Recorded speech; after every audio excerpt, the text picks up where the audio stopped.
This week on Love in Common, we get the privilege of chatting with Cyndie Spiegel, the author of Microjoys, Finding Hope, especially when life is not okay. During the episode, I share what the secret is to having things in your life last. Ernie reflects on the power of the perfect color of coffee, and Aaron aspires to reaching Cyndie's level of confidence and trust in the unknown. Take a listen.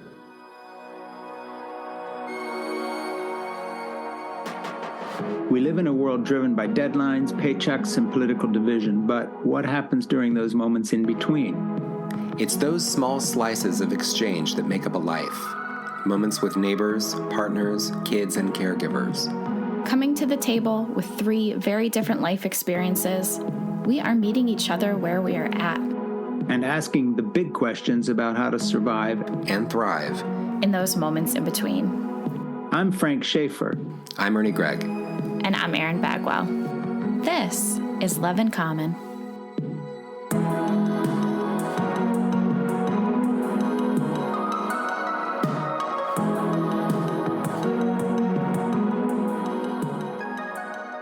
Thank you for coming to our podcast. Oh, it's my pleasure. Thanks for having me. Ernie, Frank, meet my friend Cyndie. We go way back in the New York City world of entrepreneurship. But this is so funny. So we've never had a guest on the podcast before. So we've done about almost a dozen of these, and it's just these conversations that we have from all different points of our lives and our different perspectives and our journeys, and we're just storytelling. But Microjoys, I think, is such a profound and interesting and fantastic concept. And it kept coming up in my head, and I kept being like, let's do an episode about it.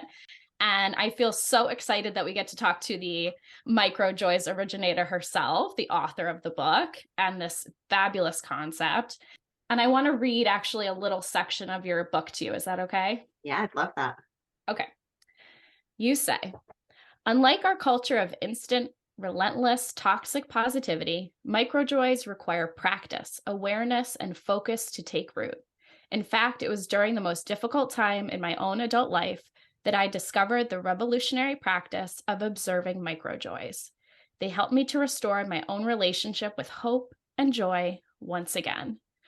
And this idea that we can find pockets of joy in our everyday, routines, if we're looking for them, I think is so magical. And I think as, humans who've survived this pandemic, we were all grounded, right, in this intense place of having to really be aware of our lives. So do you want to share with us a little bit about I'd love to know actually how your day is going, and are there any microjoys happening right now for you?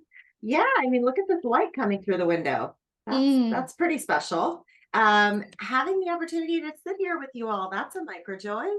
Like what a privilege, I feel like I now live through the lens of microjoys, so I will never not have one, especially when going through some of the most difficult times. Yeah.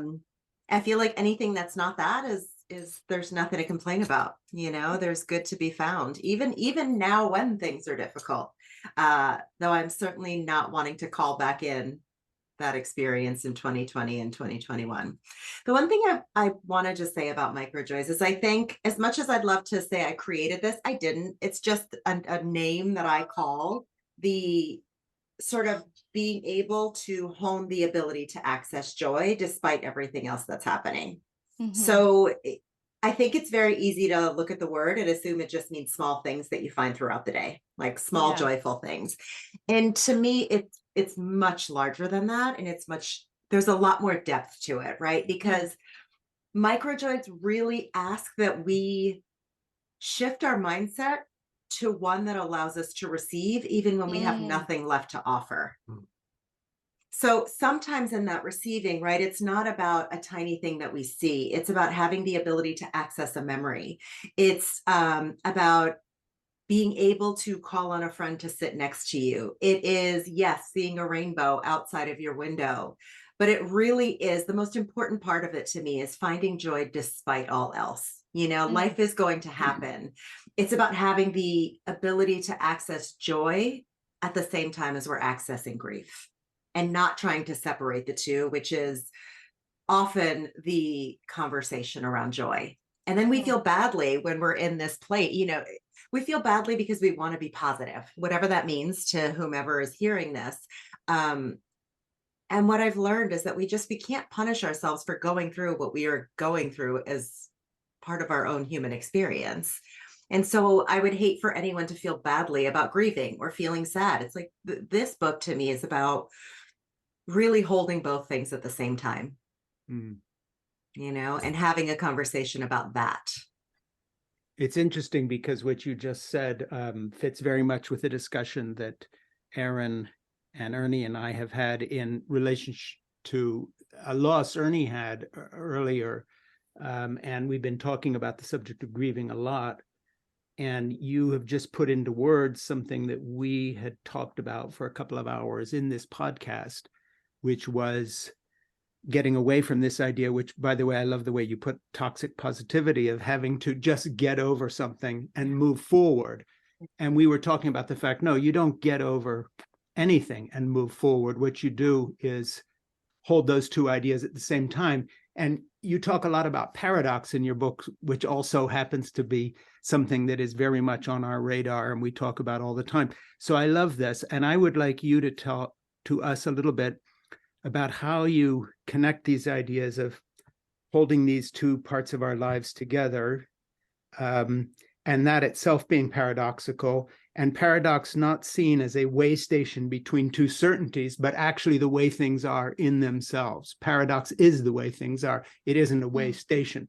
That was my thought, but it came to me very vividly from reading the book. And by the way, I read every word, and my only frustration was that the PDF did not allow me to highlight. Oh no! Because I was going to be very clever and scroll through your book and quote it back to you, and now my whole cleverness mansplaining thing has been taken away from me. Well, I'm really sorry to hear that. You want to put those ideas together, because I love this idea of a paradox combined with holding these two things of grieving plus also at the same time the Microjoys. I think we owe you a copy of the book, like an actual hard copy of the book when it comes out. But given that there is no hard copy right now, what I would say about that is, and I talked about this in the beginning of the book, about how we really have to get used to the gray space. Most of life is not black and it's not white. It's everything in between. And that to me is where the paradox lies. It's like there are very few absolutes, right? There are very few things in life there's just one way for it to be true, or one truth. And I don't think that our culture likes that. I think that's not easy for us, right? We want an answer. We want someone to teach us the way. We want there to be one answer. And what I realized over the past few years, and I think I'd always known it, but really living through the past few years and then writing this book in real time, it just became really clear how much paradox there was. How one essay, I felt one way, and then writing another essay a week later, I felt differently. And I was very mindful of not wanting to edit that out, because I think that's just our lives, right? There isn't, can I swear? Can I just say one swear word? Yes, you can swear. Okay, good. I was saying about, we don't have kids, so understand that our cats are our kids. And so we were talking about our kitten this morning, and I said, she's a fucking nightmare, but she's also really cute.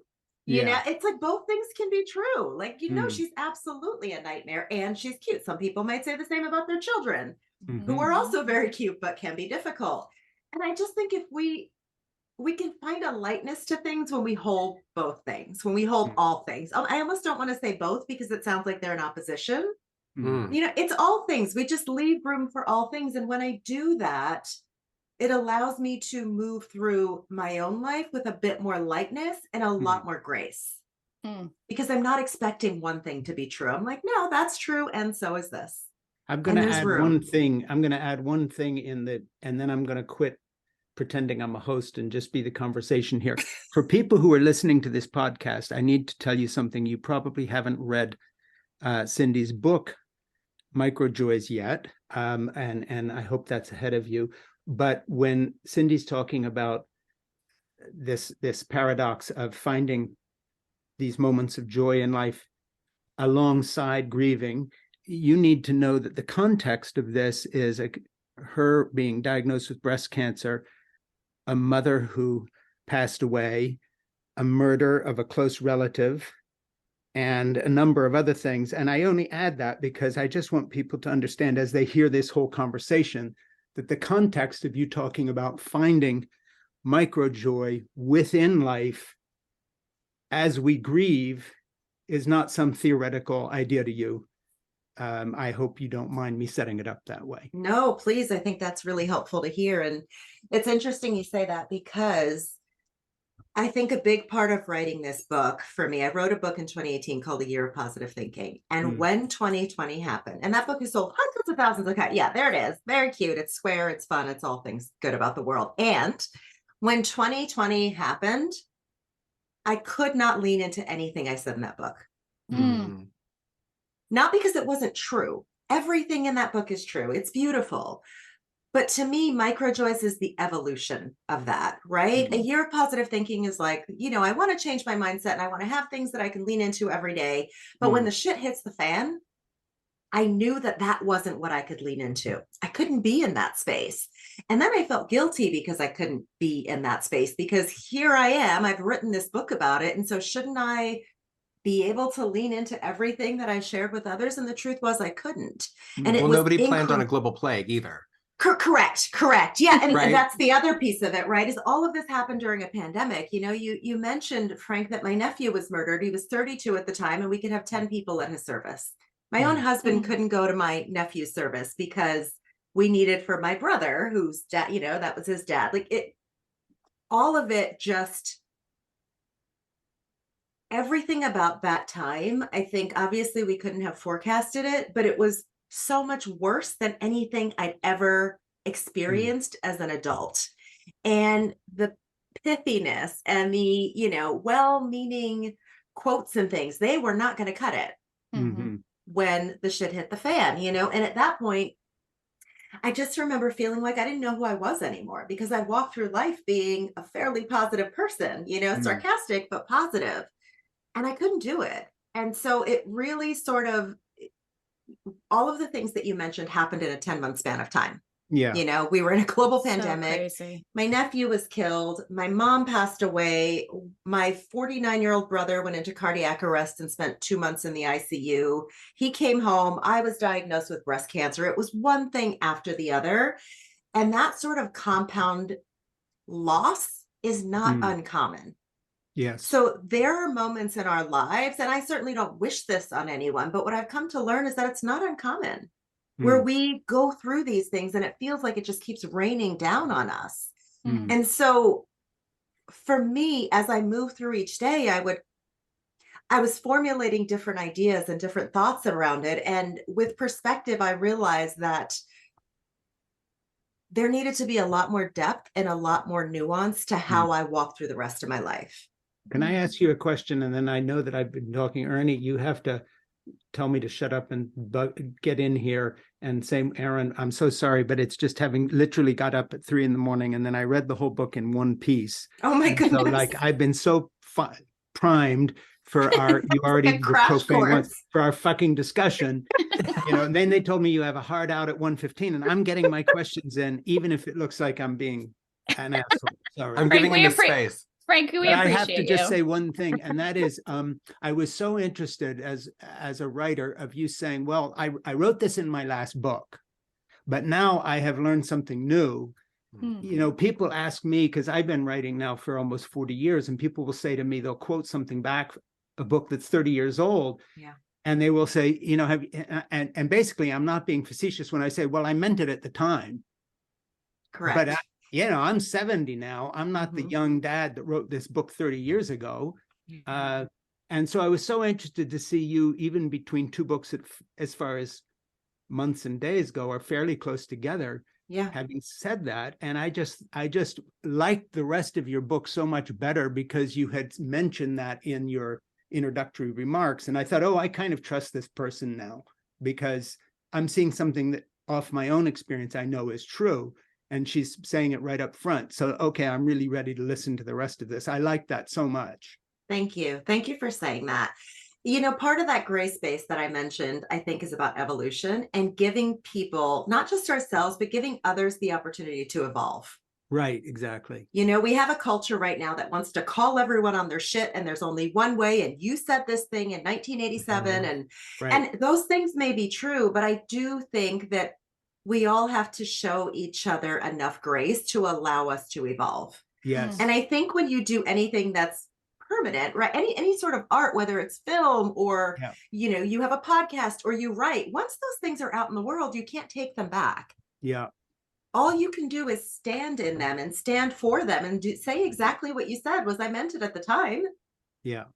And we have to get comfortable accepting that from others. But at the moment, we're pretty divisive and we're not in a space where we want to accept that from others. And I think that's a hard place to be. Yeah. I want to get like post receipts. I want to get post cancellations. I want to so this book comes at a time for me when, you know, I'm not trying to read like self-help things. I'm not trying to read like, you know, this is the way that you do these things, whatever.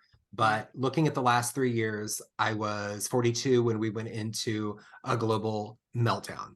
You know, my kid, my exchange student got evacuated early from Switzerland to go home because of this pandemic.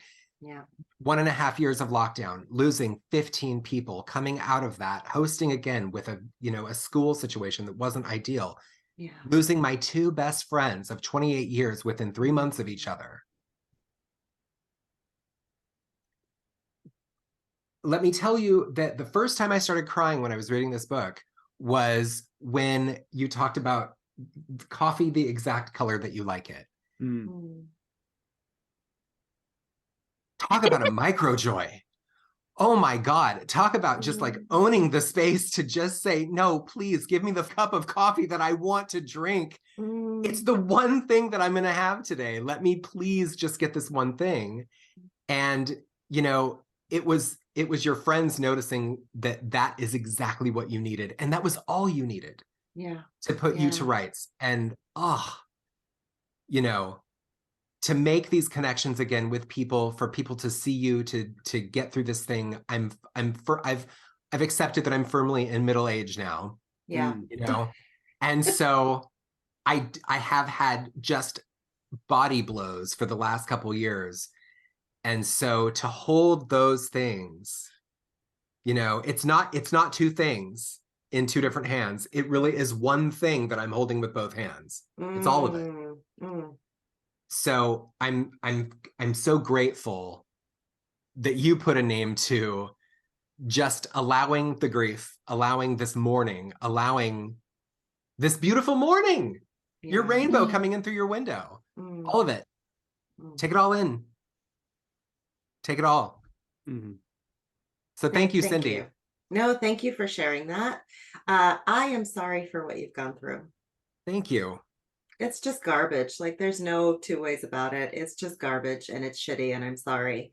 With that said, it brings me deep joy to hear you talk about that essay, because I remember writing that essay and sitting in a cafe and not having anything to write. And so I started writing about the coffee, and I remember sending it to my editor, and I was like, this is a dumb essay, but can you read it? And she's like, oh no, this is not a dumb essay. Like, and so hearing you say that, it just brings me back to that moment of being so unsure of why I was sharing this much detail about the color of my coffee. And now recognizing that you read that and saw what you did in it and how you get it. I didn't get when I was writing that essay why I was writing it, but somehow you were able to mirror back to me why I wrote that essay. So I thank you for that. I told Erin, in the specificity of your stories, I found myself so clearly in so many of these stories that were very, very much about your experience. I felt it.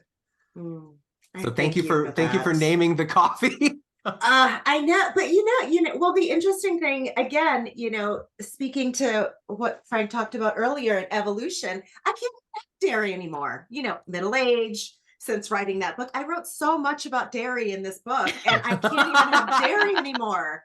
As I read essays, I'm like, shit, there's the half and half again. There's the half and I can't even have it anymore. So life has changed, and that perfect color of coffee has shifted, and it's gotten slightly grayer, but it's still good. It's still good.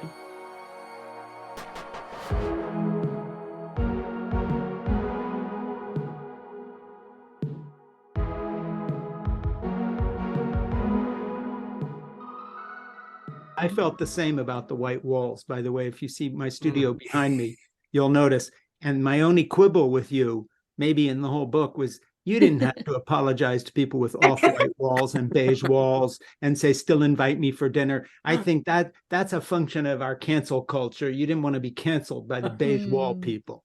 You know, you didn't need to apologize for that and said, like, deal. I have white walls. My husband is a photographer. That's what we did. Deal with it. She doesn't want the eggshell army coming after her. I don't know. And honestly, it's been a lonely few years. I'm like, please invite me to your home. Like, no. Yeah, but I mean, I was thinking to myself, now there's a generational difference between the old 70-year-old and the younger writers. Because to me, you know, you think you're at middle age. I like, you know, you're like, you and Ernie are young. I keep thinking, oh, gee, at 40. But in any case, 45. I'm saying to myself, you know, tough, deal with it. I've got white wall. I'm not apologizing for any. There are no trigger warnings in my books. It's, you know, Erin read something I sent her that I was working on, and the way she told me to cut something is she said 1,000 women's brains just exploded when they read that line. And so then I cut it.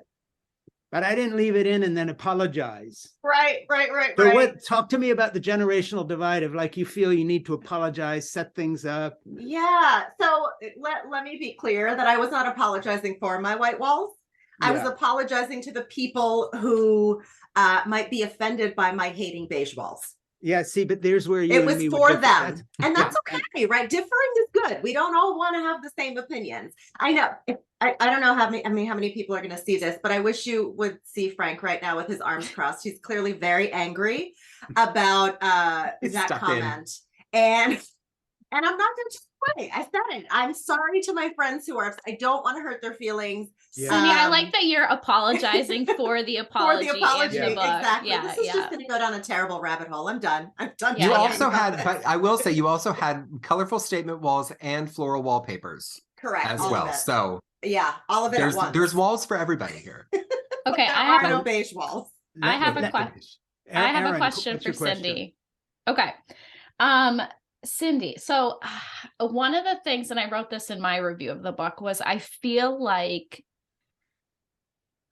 it was such a savoring experience. The book is a microjoy in itself, to be able to read these chapters and go through. And I'm just curious, as an aspiring writer, you know, how do you process and write and live through this trauma and then find the space to be so clairvoyant about it? Like, I was so in awe of your ability to process the grief and the trauma that you went through. Each essay feels so intentional, feels so grounded, feels like you wrote it 1,000 times. Like, I can't figure out like how you were in this emotional place and able to produce such a clear piece of art. Oh my goodness. Thank you for that. Thank you. What's the question? Tell me about your writing process. Tell me about experiencing the grief and then wanting to write about it. Is there space in between? Are you writing emotionally? Are you going back and are you a big editor? Like, tell me more about that, the art process. Yeah, I'm not an editor. I'm not a big editor. I'm a writer. And I said this in the book, I capture everything. If you want to know exactly the color of my chai or cup of coffee, I can find a picture of it for you. I capture everything. I have 27,000 images in my phone of things that no one would take pictures of, but they are what really helped me to go back and remember a moment. I'm very visual. So I was able to, when I was writing that book, I mean, how do you think of, I just remember sort of setting out to write the book, right? There's the proposal and you're like, here's this thing I can do. And then actually getting a book deal after it went to auction and going, how am I going to do this? What stories, what essays am I going to write about? And so it became very much about what am I feeling in this moment? What is connecting to me in this moment? as someone who has spent the last 2.5 years inward, even after people started going out, we moved to New Jersey, and life has been quite different, which I know, Erin, you can relate to.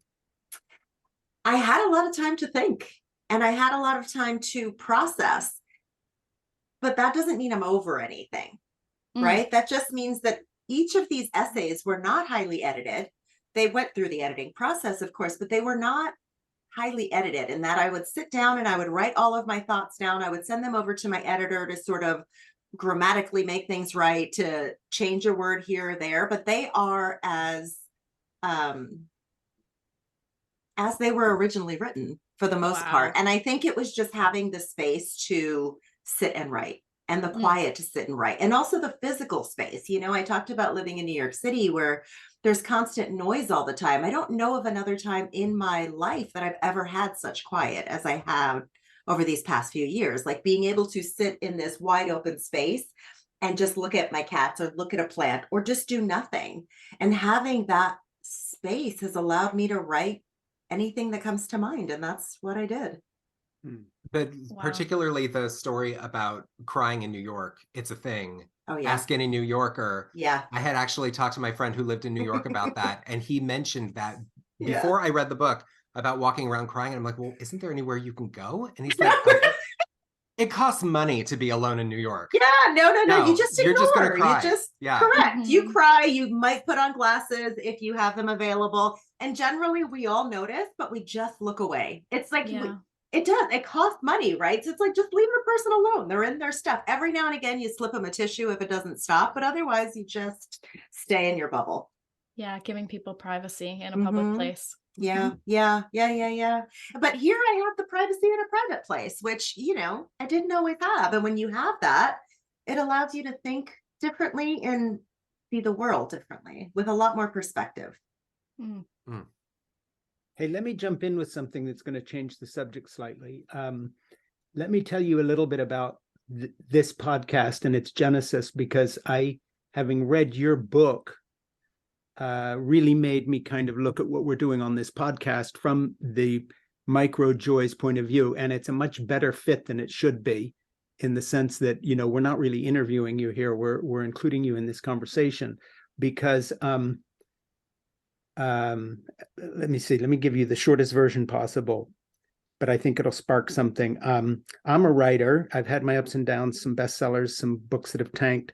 I've had all kinds of different career changes, etc. I come from an evangelical fundamentalist background, which I left. And my father was a very famous evangelical leader. That's a whole other story. And out of that has come a lot of stuff I've done. And 7 or 8 years ago, Ernie and I teamed up, and he became my producer for a podcast and also a lot of public stuff I do. He handles, all my Facebook stuff, and there's a lot going on in my life that I've collected like baggage. And so Ernie's sort of my producer, manager, best friend, whatever. Then I started doing a podcast, and in the context of that, met Erin through somebody she knew in New York when I was launching a book, and I became a huge fan of her films. And I've been a filmmaker myself. And we've talked back and forth, the three of us, when I've interviewed Erin and also just done things together. And I was on a panel launching her film in New York City, and all kinds of crazy connections. Anyway, long story short, one of us, and I literally don't know who came up with this idea, but somebody said, listen, you're 70 years old and a father of 3 grown children and 5 grandchildren, and you do childcare every day for the 3 grandchildren across the street. Erin's a young mom trying to figure out postpartum depression and how to move from there.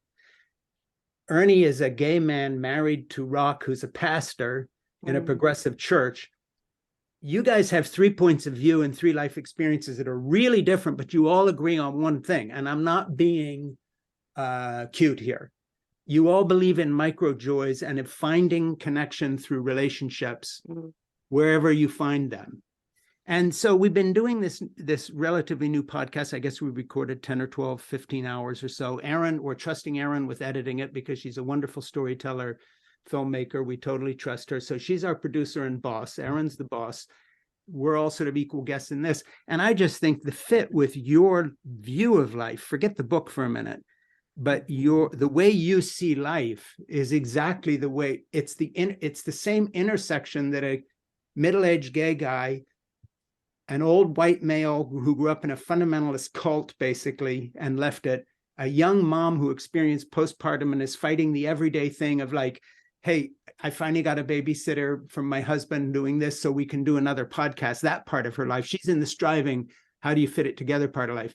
But we don't really talk about those things. We talk about the intersection where we all really live, which is not the differences. It's these crazy similarities. Correct. So that's what we do. That's what we talk about. And our discussions go to all kind of crazy directions. And we have different points of view on different things, but there's a tremendous kind of cohesiveness to it. I just thought that you, as a human being, whose book I just read, and so I know you a little bit, would find that concept itself quite interesting.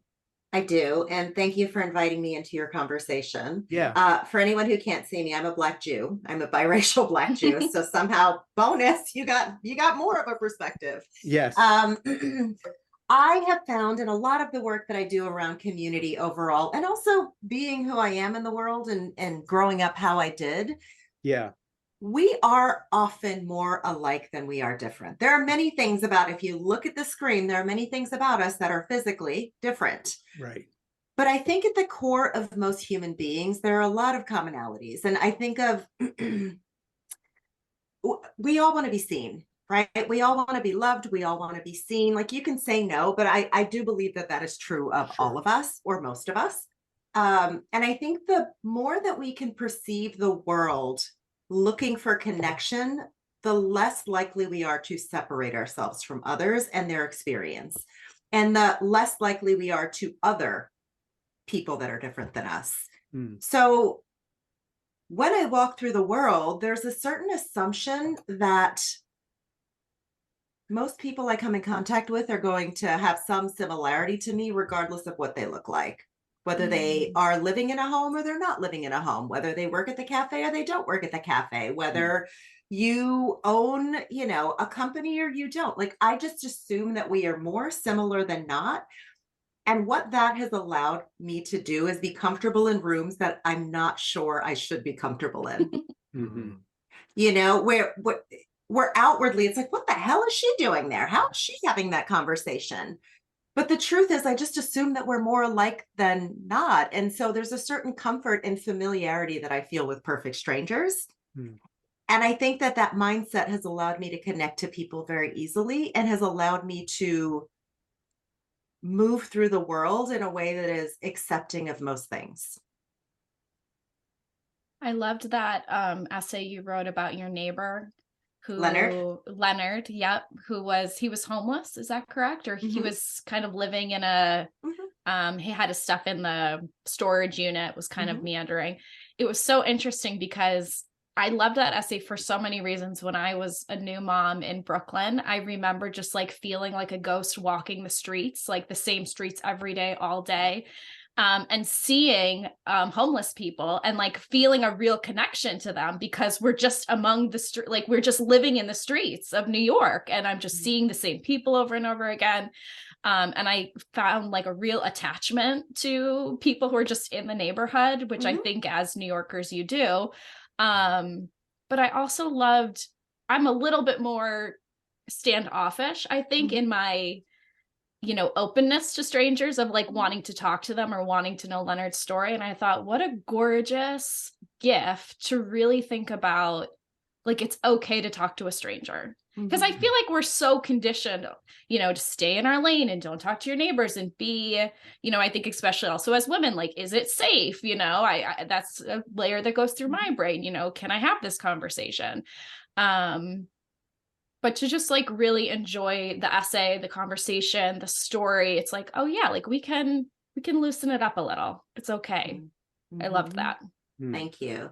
And the one thing I'll say about Leonard, and by the way, that's not his real name, but it is very close. The one thing I'll say about Leonard is I saw my family in Leonard. I grew up poor. I grew up with nothing. I don't think, to me, someone who is experiencing homelessness is not that different than I am. They don't have a place to live right now. Full stop. That's it. Like, sure, there were what other experiences there, but when I saw Leonard, I saw like an uncle. You know, I saw folks that I grew up with. He didn't seem so separate from me. Yeah. And again, I think that's the lens I walk through the world with. I don't see people. It's not that I don't see what's right in front of me. Of course I do. But I just don't think we are as separate as we think. And obviously, if I didn't feel safe, regardless of if I saw an uncle in him or not, I wouldn't have stopped to speak to him. So safety first. Of course. But I really did see family in Leonard. Like, listen, he's this guy that's there every fucking day. Like, at some point, there needs to be an acknowledgement. And I don't understand folks that can continue to walk by people day in and day out and not have a conversation, because to me, there's a lack of humanity in that.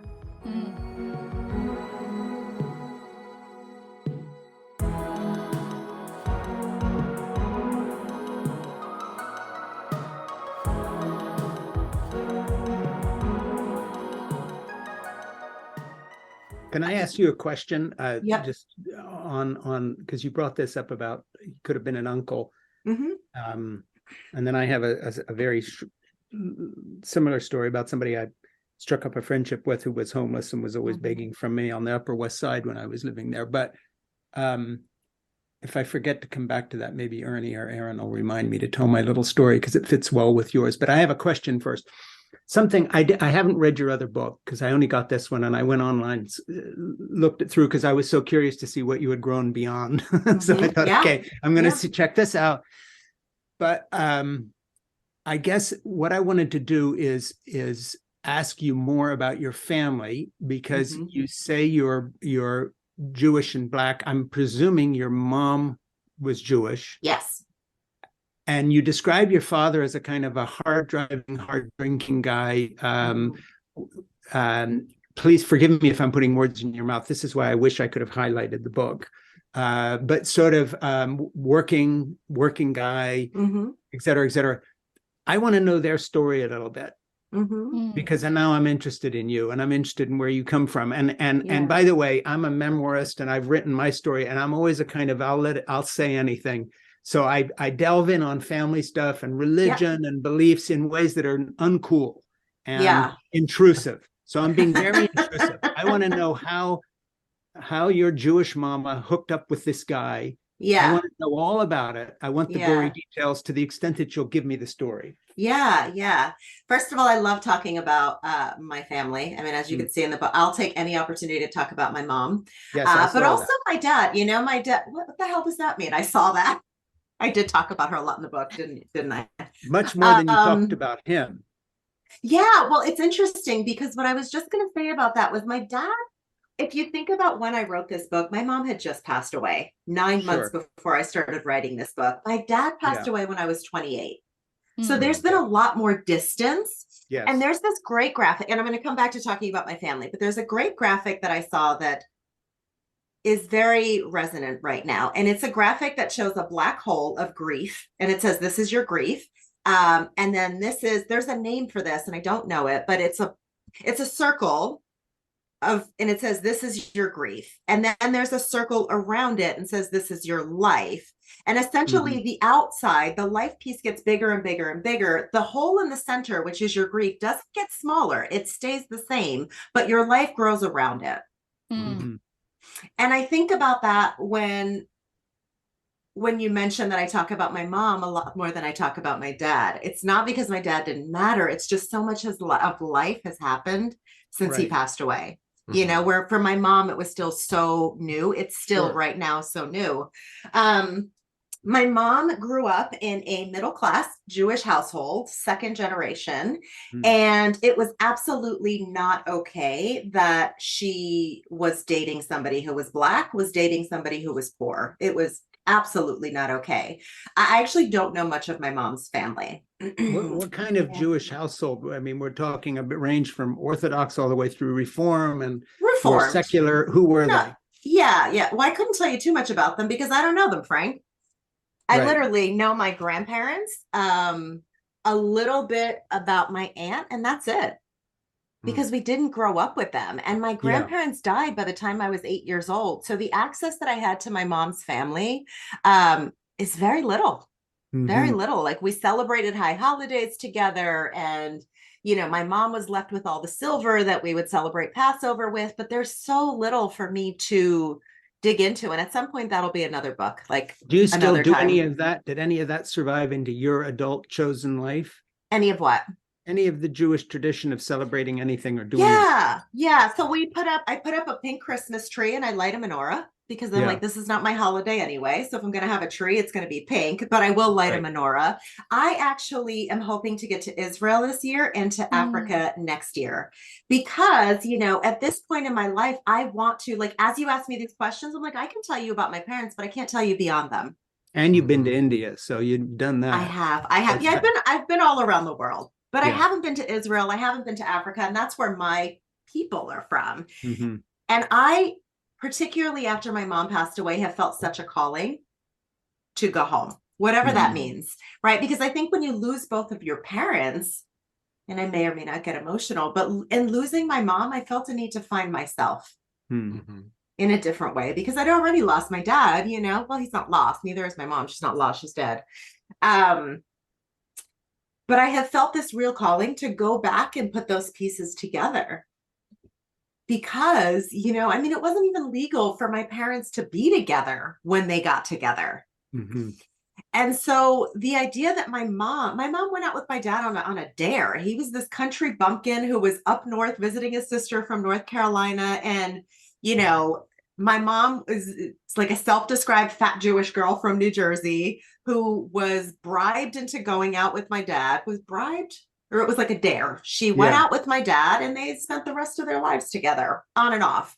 Now, you mentioned that my dad was hard driving. He was definitely not hard driving. He was hard drinking, but he was very easygoing. Well, I was not. I was trying to avoid saying hard drinking because that's okay coming from you. You said that too. No, you didn't. I was being more reticent. I was apologizing. Yeah, don't do that. We talked about that, Frank. We talked about that in the beginning. I didn't want to get canceled. You will. No, the interesting thing about my dad, even though I didn't talk a lot about him, I am him in so many ways. This man could make something out of nothing. And I talked about that in the one essay about him in the book, in that he saw things that weren't there. We had so little. We had a lot, but we also didn't have a lot compared to a lot of other people. It's just nobody around us did. So it didn't seem like there was such contrast. But my dad would he had this ability to see things that were not physically there to be seen. I don't know if I mentioned the pink toilet in the essay. Yes. Yeah. I was mortified as a teenager to come home one day and see a pink toilet in the alleyway of our house with a fucking plant inside of it. People come here with a toilet outside. And I remember my mom really nurtured these things. She loved this stuff. Or the terrarium under the porch with McDonald's toys. I was like, what on earth are you doing? This is not what people's parents do. He would build things like my mom somehow was able to pull together enough money to get like an above ground pool in our rented house's backyard. And my mom was a big lady, so she wanted to get in and out of the pool, and she needed steps on the pool. So instead of buying steps, my dad took milk crates and layered them like steps going onto the pool, and then poured concrete into them. So bizarre. But in hindsight, I was like, but that shit worked. Yeah. Shelly got in and out of that pool like a champ. It's like, these are the kinds of things that we grew up with. Yes. And my brothers and I, again, I feel so lucky to have had my dad as my dad in this lifetime, because I'm like, this shit doesn't even make sense. Like, most people wouldn't get it. What else he just did so many things like that. Or again, he was from the South. My dad had an 8th grade education. I'm not somewhere between 5th and 8th grade. He said 8th grade, but my aunt said 5th grade. But nonetheless, they're used to barbecuing in the South. And instead of just getting a grill, my dad built one into the side of the house. You should not do that. You should not do that. For safety reasons, you shouldn't do it. Made the best damn chicken in that grill ever. So it's like, there was this weird, he wasn't even a weird guy. He was a very beloved guy, but he just saw things that nobody else did. and created things out of nothing in really magical ways. And my mom always nurtured that. Like as the kids, we were horrified. Like we just did not like this. We were so embarrassed and so ashamed. And we were like, why is he fucking riding a bicycle? Why doesn't he have a car? Everybody else's parents have cars. And here's my dad like rolling up on like a 1960s bicycle in 1998. But he had the dynamic between the two of them, how she just nurtured that. She would tell him that everything was great and that we had no creativity because we couldn't see it. And my mom was always the one. My mom was a serious one, right? She was the mama bear. My mom put us before everyone, and she pulled no punches. Shelley was highly sarcastic, but she was also very direct and very honest. And the two of them were so very different. Anything that really needed to get taken care of got taken care of by my mom. You know, anything that was fun and light, that was my dad. I would never go to my father and have a serious conversation. I wouldn't even know what to say to him. And I don't think he'd know what to say to me. So the way that we all loved each other was very different. The way my dad loved me and the way that I loved my mom. One was much more, I think about my relationship with my mom. It was very, we were always going toe to toe with each other. You know, I was the only girl. I was her only daughter. I was a grown up. Like I was always arguing with my mom. And there were what, 4 of you? Four of us. And your brothers are older or younger? I'm sorry if that's. They're all older. I'm the youngest and I'm the only girl, and I have 3 older brothers. And how did they all do? Or are you the big achiever, go off to school and get postgraduate everything? Yeah. My brothers have all served time in jail. Okay. They chose a very different, and I'm very close to my brothers, and they're doing okay now, thankfully. But my oldest brother's 9 years older than I am. I speak to him every single day. We grew up going through very separate. In many ways, we had different childhoods. You know, my parents were on drugs at one point. My dad was an alcoholic. Being 9 years younger, I didn't get the brunt of that, but they did. You know, and so we grew up differently, and all of us were troubled in different ways. But I was very clear that I was going to go somewhere. And I think from a very young age, I also knew that education was going to be my outlet. When you said when we were all troubled in certain ways, how did that manifest in you? Oh God, I was sneaking out of the house. Honestly, it stopped by the time I was 13, but there was like the age between like 12 and 13, or I'd say 12 and 13 and a half my mom was really concerned about what I was going to turn into and who I was going to be in the world. And by that time, were your older brothers already in trouble? Oh yeah. Yeah. They had been from probably their own teenage years. Yeah. Yeah. They had been. And, you know, these were Black boys in the 80s and 90s. Sure. Their lived experience was very different than mine was. And where we grew up was really fucking under-resourced. I don't think anything was expected of them. And my mom, even when she struggled with addiction, held us to a very high standard. You know, she wasn't a mom who wasn't around. She was always there. And but I think there's something to be said for what you do versus what you say. Yeah. By the time I was a little bit older, my mom was saying what she was doing. My brothers didn't necessarily get that same security. And, you know, I also had a mom who told me from a very young age how smart I was and how capable I was and how I shouldn't, you know, she sat me down almost as long as I can remember. She talked about race, you know, as best she could. She just said, some people aren't going to like you because of the color of your skin. That's their fucking problem, not yours. Don't ever forget that. Do you think she was giving the same kind of advice, not advice, but to my brothers? Thing to your brothers? I mean, she was telling them they were smart too? When they were, I mean, I think they also showed different behaviors.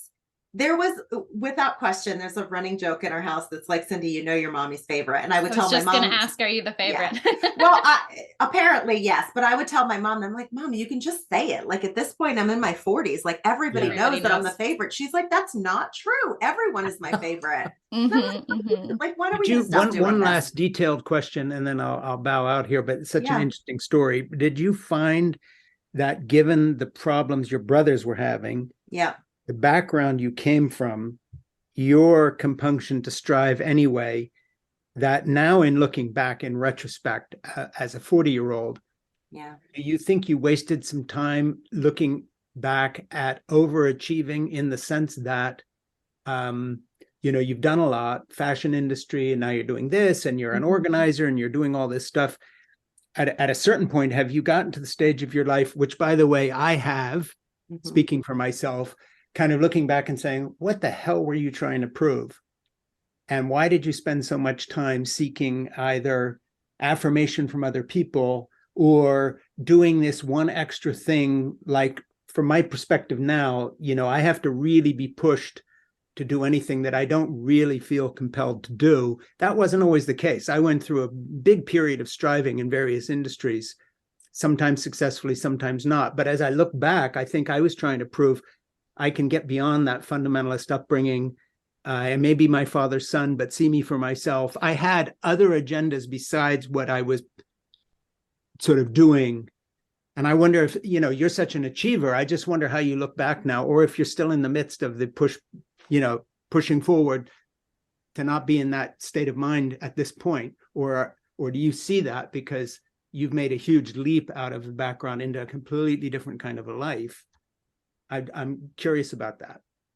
So what's interesting is I don't feel like I don't look back and think, who were you trying to prove anything to? I know exactly who I was trying to prove something to, myself and my mom. Yeah, okay. Essentially, I felt like I was, and I said this, I think, in the book, I realized over these last few years how much I was doing in an effort to make her proud. So that my mom knew that everything that she accepted in her life, losing her family, like so much, was for a reason. And that I was to show for that, regardless of what my brothers did.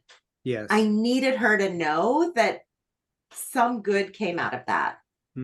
So I always knew that. Like, it was never a question to me. I never felt, Frank, like I had to prove anything to anyone, because I grew up with a mother that told me I didn't. Like, one of Shelley's famous lines was like, you don't know these motherfuckers anything. Yeah. And I believed that. I didn't owe them anything, but I did feel internally like I owed her everything, which is why it's been so challenging these last few years, because, and I appreciate that you keep calling me 40, but I'm 45 now, Frank. And as a 45-year-old, there's this weird sort of saying, well, who am I when my mom's not here? Sure. I knew how to do things to make her proud, but I don't know what those things, like, now there's this sense of, but what do I want? So I have no regrets looking back about why did I spend so much time doing that. I think I'm proud of everything that I've done. And I didn't take a lot of shit along the way because I don't think I felt like I needed to. Do you feel your mom saw enough of what you've achieved so that you feel vindicated, as in that part of your life came out the way you were hoping? Because it seems to me that she would have seen you do some amazing things, and she lived to see that, and I guess was in her, I won't say right mind, but was able to really take cognizance of it. And she was in her right mind. My mom was in her right mind up until about 3 days before. It's like she would not let go because she was so in her damn right mind. Right. But yeah, no, she was very proud. My mom she saw everything. And I believe, and you'll know this from the book, I think she still sees everything. Sure. So no, and there was almost a point where I'm sure I could have stopped proving anything, right? I'd proven myself. She already knew how successful I was. Yeah. But at that point, you don't stop, you just keep going, right? And so the last few years, it's like, where am I going? Like, now that I don't have to keep going to prove anything, where am I going? So she did see that. She did see that. And now I'm in this place of figuring out where it is that I want to go for me. How are you finding that middle age? How are you finding after this, we're the same age. And so I'm wondering, your experience of having come out of the pandemic and, just kind of the last 3 years that we've just kind of written off, and there's no real connection to the before time. I feel very disconnected sometimes, especially after all this loss, finding that way forward, finding the reason for doing any of these things. One foot in front of the other. Yeah. that's all I can do. You know, when I think about the before times or before I lived through the hardest things, didn't I just know what to do next? I don't have that inner knowing anymore of like, what is the next right thing? I'm like, all I can do is put one foot in front of the next and make good choices and stay in alignment with my integrity. But I have no big plans. Someone asked me the other day, they're like, oh, what's on the horizon for the next 9 months to a year? I was like, I have no fucking idea. My hope is to wake up tomorrow. There's a little bit of a starting over in some ways, obviously with everything we've done up until this point, but there is a little bit of a feeling like everything is brand new again. Yeah. And I don't have an answer as to who I am. Are we excited about that? Are we excited that we have maybe a fresh start? I don't know. I don't know. I want to believe, yes, this is good news.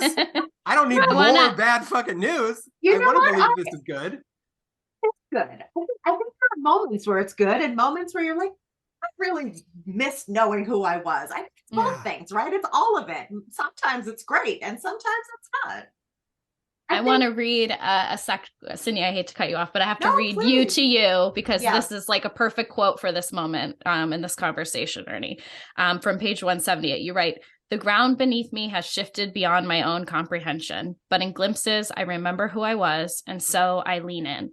I sit, I feel, I talk, I bawl, I walk, I keep walking, and I wait until the past and present me finds a bridge, until I am firmly rooted once again, until the next time that I'm not, and the process starts anew." That idea of like you finding a bridge to your past self, I feel like is so relatable. You know, I think what Ernie was saying before about, and I had texted you this or DM'd you on Instagram, like I felt like you were in my brain. I had this moment like at a swim class with my kids where I like looked in the mirror and I didn't recognize myself at all. And it was so scary because I was like, who is this frazzled, like, you know, chubby mom woman who's like has no makeup on and didn't look in the mirror today? And, you know, I feel like there is something kind of unsettling. And I guess I can only speak from my own experience of feeling so confident in your identity and then having it shatter. Wow. And then being like, what the fuck do I do now? And how do I move forward? And I love this idea that you painted of the bridge of like being patient and letting things come and looking back a little, you know, but it is so scary to be on the horizon and to have no idea what you're doing. Yeah. The thing is, Erin, I don't even know if it's scary for me. I am not afraid. I just don't know. And I've gotten comfortable in the not knowing. I don't need to know, you know? Yeah. No, actually, I don't know. I feel a lot. No, you don't. You know. Yeah, I'm not afraid. I'm not afraid. I just don't know. And I'm okay with that. I trust my instincts. I trust my integrity. I trust my intuition. So I'm not afraid of any of it. I just don't have answers. And coming from a place where I was so confident in everything I did, and I just knew every next step, or I felt like I did, there is a strange disconnect from that. Because I look back and I'm like, was I so naive that I really thought I knew what was going on around me? There was almost a naivete to who I was. That today is washed away. And I'm like, this is me naked. And so I don't know what's going to happen next. I'm not afraid of whatever it is, but I just don't know what it is. Yeah, that's it. No, not fear, just uncertainty. I love that. I aspire to be in that place of comfort in the discomfort. I'm not there yet. Yeah, well, and I think it's in waves.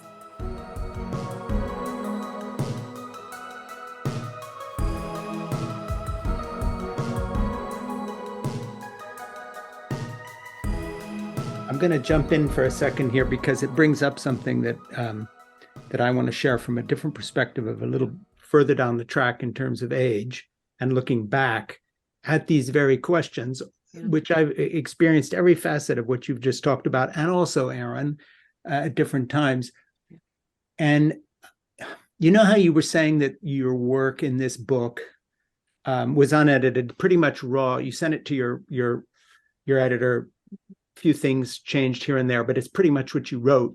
And they're in very short pieces relative to what you expect a normal chapter to be. It's almost you're kind of with you in that moment. Then you put this little piece of pensée kind of at the end, a little consideration, so forth. I like the form very much, but it seems to me, speaking from my perspective, that as I look back at my life in terms of what really wound up making sense at the time and still does today, there's a huge difference. It's like moving beyond something you've said in a book. Well, similarly, Right. you look back, it's like what made sense at the time, what made sense then, that still makes sense now. And then you're down to a very few number of things. Oh, interesting. And my perspective has been this, and it's funny because as I understand it, you don't have children. No children, cats. Ernie does not have children. Aaron's in the middle of having kids. I got Jeannie pregnant when we were 17 and 18, 53 years. We're still together and in love. And that's a whole different kind of story. So where's the intersection where we all, when we hit 70, where I'm at, are going to find certain things true? And if I can say, hey, from my perspective on the trail, let me hand something back to you. The things that last are based on elements in our life that are non-negotiable because of love. Your husband, Ernie and Rock, Erin and her children and husband, or the love of, say, writing. It's not all just relationship love. When you are privileged to have things in your life that are non-negotiable, based not on gain or greed or fame, but love, whenever you are faithful to those things, you will have no regrets about them. Everything else will go away. Take it from me. So all the little triumphs, all the things that you think are driven. So if you were asking me for your advice, which you're not, but if you were, and Aaron or whomever or Ernie, I would just say from my perspective, understand that if you want things to make sense in the long term, then always make sure you are faithful to those things that are non-negotiable based on what you actually love. And that's why sometimes your best writing was the easiest, and you think there must be something wrong with this. It was too easy. How did I write this whole novel, just one chapter after another, and it's still my best piece of work? And since then, it's taken so much more work to do something. It was too easy. Well, it's because it was actually the most loving. It was based most on the love of the actual being in that moment of writing and really loving it. And I think the same thing about relationships. So I don't have to figure out what I'm doing this afternoon because I'll be picking Nora up, my 8-year-old granddaughter, my youngest of my grandchildren. It's a non-negotiable obligation. So from 3 till 6 will be very simple for me. It isn't, what do I feel like doing? Who do I want to be? What shall I write next?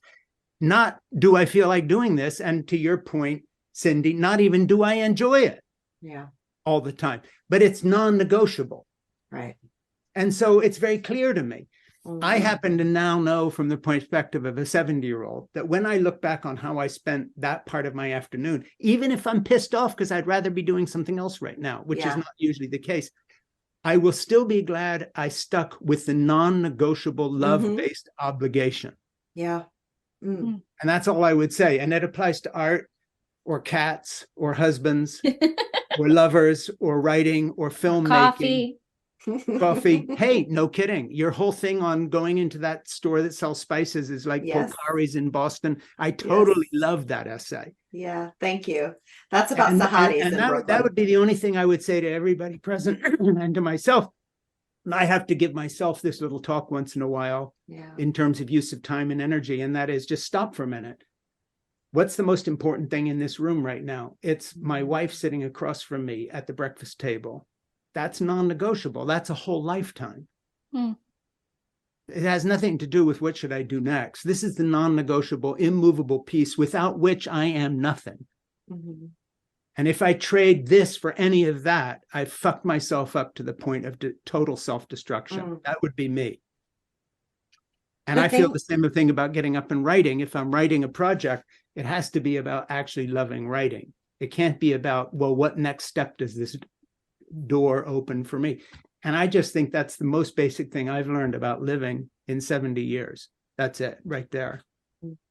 Well, if I'm going to be honest, I'm going to just put in a little asterisk on there. I don't have biological children, but I have my exchange kids that I would bleed for. I love those guys so much. And that was something that I didn't count on in my life. So and like you the have Rock. honesty and, and my husband, who I love. And we just had our 19th anniversary. So I love him very, very, very much. That living in honesty and living in that love bit, I really didn't understand that until a couple years ago. And not to trivialize this, but I felt the same, Cyndie, about you talking about Coffee the Right Color, the spice store. And it was like, this woman's writing lives because she loves something. That's what lives in your book. That's the best parts of your book, is what you love best. We're not talking scale here of big or little. Yeah, I get that. What I wrote down, I sit here and take notes whenever I'm in conversations for things to stick. But what I wrote down is this an homage to love? There's almost a question. Like, there are certain things that I think are so pivotal and so important to remember. I put that question, is this an homage to love? I put that next to the reminder that this too shall pass. Meaning there are certain things that we can remind ourselves of over and over again. And I'm so grateful to you, Frank, for saying that, because it's not a perspective I would have thought about. But it's true, right? There is this sense of, now I just want to go forward asking myself, for everything that I do, is this an homage to love? And again, it's not about the scale of love, right? Like if you look at all the essays in the book or just my lived experience, there is a love to it. And when there is a love, when we do anything in homage to love, there is an essence in that, and there are details in that, and there's truth in that, and there's integrity in that. And you never have to fight your way through it. Yes. Those things actually come quite easy. It doesn't mean that there's no difficulty within it, but those decisions ultimately are pretty easy to make. And so I love sort of walking away from this discussion, having that simple reminder of like, is this an homage to love? Because to me, it's also, is this in alignment with my integrity? Is another way of saying that, right? Like if you walk in love, and I hate to say shit like that because come on, if you walk in love, but if you walk in that, it does make life a little easier to hold on to. And I think that's in your book. To be with. Yeah, and that is the essence of the book. And before we're done, because I know you have a heart out, I want to pay you the highest compliment that I know how to pay. Okay, and I'm being serious from the heart. And that is, I have 5 grandchildren, and I want to give them each a copy of your book. Yeah. And that's the highest compliment as one human to another I ever pay. And I don't do that. But my 14-year-old Lucy needs to read this book because, what the fuck, her iPhone is trying to kill her. And so is the whole experience. Mine too. And they all are at different stages. And I want my grandchildren to read your book.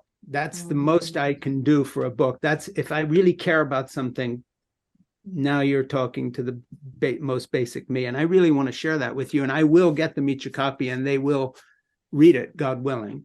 Well, and going into this book, I had that feeling, Cyndie, where I was like, all right, okay, here we go. Tell me how to live my life. And then by the end, I wrote my little review that says, I laughed and cried out loud multiple times throughout. I now count Cyndie as a friend, and I'm excited to tell her that when I ever meet her. So, Cyndie, I'm so grateful for this book, and I am happy to call you my friend now, because at the end I was laughing and crying with you. So I really appreciate you. Cyndie, thank you for saying that. Are the best ever. We love this book. I mean, if those weren't the best, reasons to go out and buy 100 copies. I wrote this in my review on Goodreads. I said, I'm going to buy a stack of them. I'm going to give them out as housewarming gifts. I'm going to give them out as neighbors. I mean, this is like what Oprah would call like her secret stash that you can just give because it's so universal. I think Marie Kondo, like, watch the fuck out. Like, you've got an empire to build off this book. Like, this is it, sister. We only have a couple more minutes. Where can people find you? What do you want to plug? How can we, our Love in Common family, support you? Oh, thank you. Thank you all. Before I get into where you can plug me, thank you all for saying that. This is still very early. The book doesn't come out for another 6 weeks. And so you're one of the first ones I'm having a conversation with and a discussion with. And this has been so beautiful and so heartwarming, but also honest. And thank you for just sharing your thoughts with me, because one of my hopes with this book is that I'm not telling anybody else how to live. Mm. I'm not qualified to tell anybody else how to live. So thank you for reminding me that sometimes in sharing our own lived experiences and details, it finds a bridge to the people who need it. So truly, thank you for saying that. Anyone can find me on Instagram. You can join Dear Grown-Ass Women if you're 35. You can find me on LinkedIn. I'm just kidding. I don't even know how to fucking use LinkedIn. Just find me on my website. We'll link my website and Instagram. Googleable. Yeah, I don't know. Yeah. You just Google my name. I'm on Instagram and my website. Yep. And buy Microjoys for everyone. 10 copies. 10 copies. And when you do, we don't you'll get a give you special one sticker. first. You have to buy it. Yeah. Correct. And can I just say, look at this sticker. So cute. Oh, wait, it's great. Sticker. I need a sticker. How do we get a perfect. sticker? That's the screenshot right there. Isn't that ridiculous? I mean, you might know somebody who has the stickers. All you got to do is ask. All right. Everybody else has to buy 5 copies and then tell me they did and send me a receipt. But for you all, I can just send you stickers. Thank you. Perfect. Thank you, Cyndie. Thank you so much. I thank you all Cyndie. so much. We love you. Please stay in touch. Let's please stay connected. Goodbye, everyone. Thank you. Bye. Bye. Thank you. Have a beautiful day. This has been a Frank Schaefer, Ernie Gregg, and Aaron Bagwell production. Music by Sal Mastrocola. If you have enjoyed the podcast, be sure to rate, review, and subscribe, and most of all, share with a friend, colleague, or someone you care about. And if you have ideas for future episodes, please don't hesitate to reach out. All the links we discussed are in the show notes. Until next time.